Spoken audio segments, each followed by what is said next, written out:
The name of that song is called Three Little Words. It was recorded and produced by A.M. Merker. My special guest today was on that particular recording. He's a sideman, and I want to introduce him. Devon Teran is with me. Devon, thank you so much for being on the Friday Afternoon Music Mix.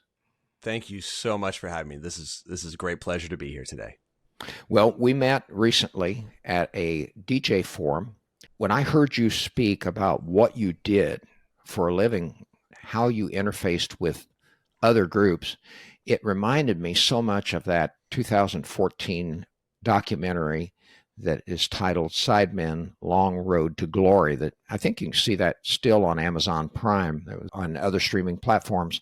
But it talked a lot about, some of the sidemen, famous sidemen such as Pinetop Perkins, Willie Smith, and others that are on there. Mm-hmm. And I thought, you know what? I think my listeners would really enjoy talking to someone who is an actual sideman. I thought you'd be perfect for this. So I'm just thrilled to death that you came. And I know you have quite a background. I want you to tell me a little bit about one side of your family were Cuban immigrants. Yeah. So, I mean, I can do a whole interview just on family lineage because I spent a lot of time doing that. And I love hearing people's stories about how their understanding of their family has changed as they've grown older, right? Because when you're young, there's one version of the story. And for us, it was communism is bad, so we left Cuba. And as you get older, you realize there's a lot more nuance to it, and the family drama and the cycles of toxicity and then the uncertainty. And for me, the act of my grandparents, my abuelos, sending my father away, not knowing if they would ever see him again and not seeing him for a year. Yeah, that's part of our story. So, ended up in Wichita, Kansas, Cuban American kid. And I will tell you, ain't a lot of salsa in Wichita. That's great. You describe your mother as being Appalachian German. I like that. Yeah. The hillbillies. My grandfather just passed. And actually, like during this interview, we might get the call about my grandmother. She's in failing health right now, and it's going to be good.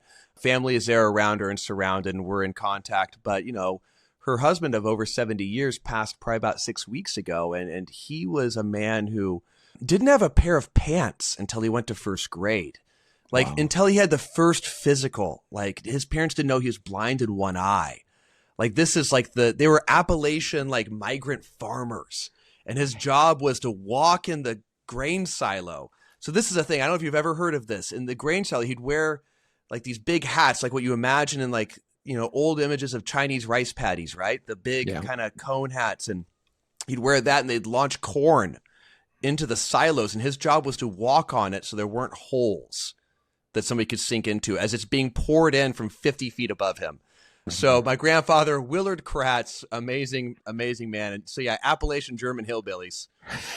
I like that terminology. That's great. Oh, I know that you have quite a background yourself, as you and I talked before the interview. High school teacher, a coach, a high school principal, and then now musician and very contented sideman. Tell me a little about that. Well, and I do have a day job. Like I do some sales work during the day, and I've done some political advocacy in there as well. But yeah, like I think at one point I was the only gigging high school principal in Kansas City. I don't know how many others there are across the country doing original bands and like actually working at it. But what's really amazing to me is how insignificant or how common it is that the musicians that I really, really connect with and love to play with and admire and respect for their skill are really full-time professionals in very, very, very dedicated careers. Nicole Wagner is somebody out of Texas, out of Austin that I've really connected with. Incredible songwriter. She used to work for Google. She leads teams of like computer engineers. I think of Valerie Truong, who is an incredible songwriter out of Houston, Dallas area. And she's a dermatologist. And there's so many stories like that of people that when you work really hard and you work really hard to get good at what you're good at, you don't usually just do it in one thing. Right. I agree with you. I will be talking soon to a Canadian singer-songwriter who was a scientist before she became full-time singer-songwriter. Like you said, there's that dedication is there. Yeah. Oh my really gosh. is. Like, how often do you see a story of like X and Y musician went and got a PhD from some Ivy League school? And it's like really amazing, right? Everybody's into that in the people section of the newspaper. And I'm like, you know what? That's just what you do. Like, it's just. And the thing that I noticed about the music that you are involved with, Devon, is that you cross genres a lot with this. Like, like you said, Americana, metal, a little bit of everything. I just like to stay busy. For me, the thing that matters, you've probably heard people say a million times, you have to serve the song, right? Right. And it is very rare that I find a song that I don't like, because I think you have to serve the song. But the one thing, like just the deal breaker for me, is when something feels fake. And if we're trying to force a feeling or trying to do something that feels heavy-handed, like that's the deal breaker. But other than that, like, let's go have fun and make some sound. That's great. I understand that you started playing guitar very young and then migrated later into steel guitar as well. Yeah, I would have started playing guitar at some point in high school. I think it was after my freshman year of high school, maybe. But pedal steel, I looked around about 10 years ago and I was like, man, I'm not pretty enough to keep getting asked to do guitar gigs.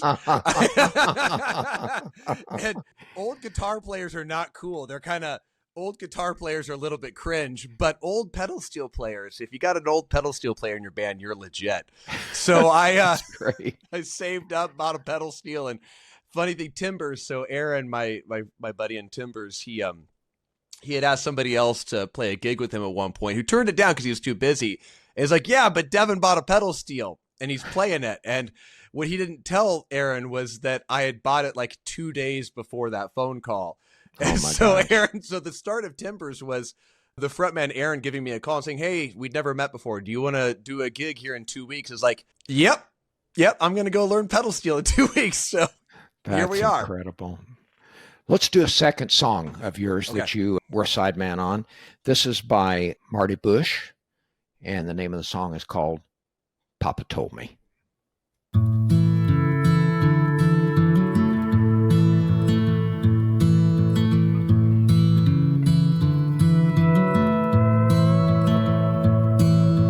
Papa told me God wouldn't give me too much to bear, but just keep the faith and he would always be there. He passed on nigh on 20 years ago, and I'm starting to think that maybe he didn't know. My mama taught me how to be an honest, upstanding man. Told me strength don't come from the power of your right hand. Well, I've come on a time or two where talking just won't do, and sometimes things don't work out the way you planned. And oh Lord, it's a long road home, being stuck in the middle of where you've been and what you have become. It's a long road home, but right even between those two white lines, and remember where you're from.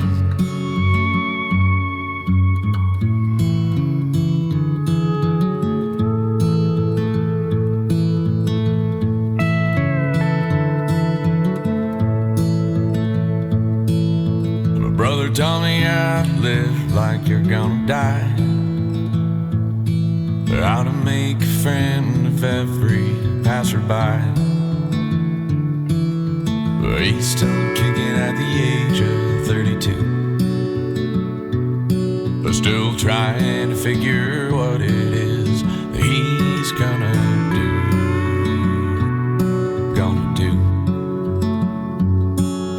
And oh Lord, it's a long road home, but being stuck in the middle of where you've been and what you have become. And oh Lord, it's a long road home, but trying to keep it between where you're from.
One of the things that I really enjoyed reading about in your bio, Devon, was that you mentioned that your purpose is to elevate and spotlight the unique gifts of your fellow musicians in every song.